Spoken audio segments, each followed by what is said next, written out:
Hi lockdown buddies, it's Dave from Rainforest Exotics.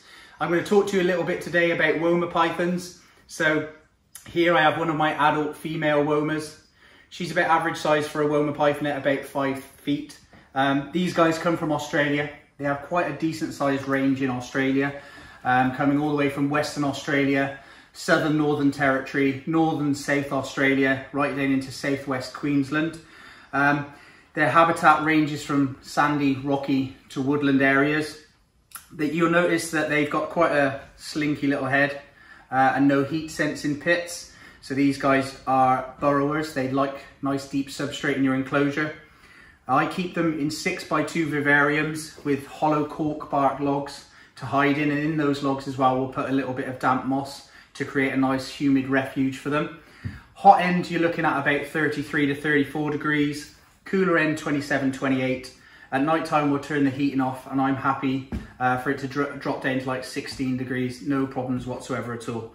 These guys are really hardy snakes. They do really well in captivity. They feed like an absolute dream.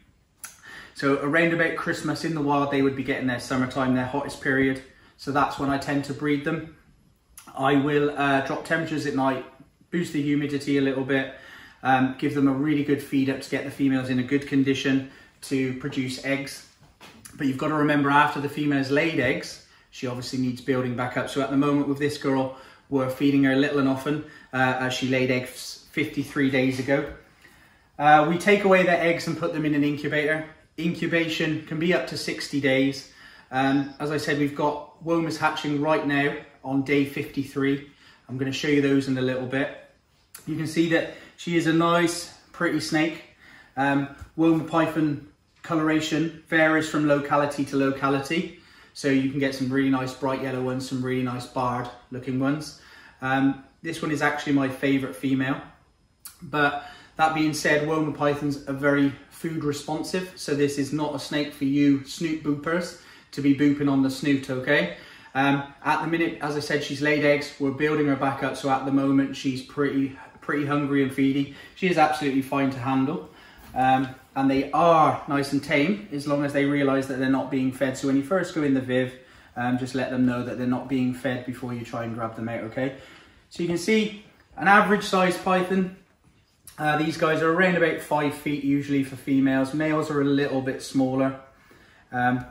This one is actually my favourite female. I have a few, but we like this one a lot. So that's the adults. We're going to look at babies in a second.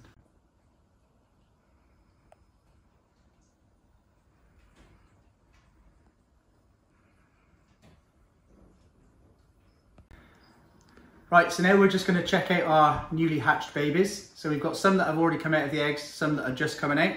So baby snake days are good days, okay? So here we go. So we've got 3 out of their eggs so far. We've got one sticking his nose out there, one sticking his head out here, and a couple more to go. So these guys have hatched out at day 53. They'll shed their skins in about a week or so. In a week after that, they'll feed. They feed really, really easily. They normally take mouse fluffs the first time that you offer them. So they're a really nice snake from that point of view to establish and to get feeding. And then we'll give them 5 or 6 feeds and then they'll be ready to go. So you can see real nice little cute little snake. We'll just separate out these ones that have hatched. We will set them up into a rub rack, the hot end of which will be around about 33. We keep them nice and simply as babies. Just for our own ease, we produce a lot of babies, so it makes it a lot easier. But you can see these babies are super cute.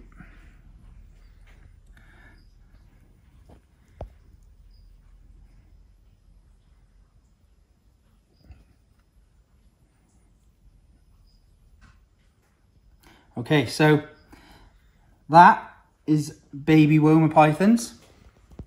So goodbye from me. And goodbye from the baby Womas. See you again soon, guys. And remember to take care of one another.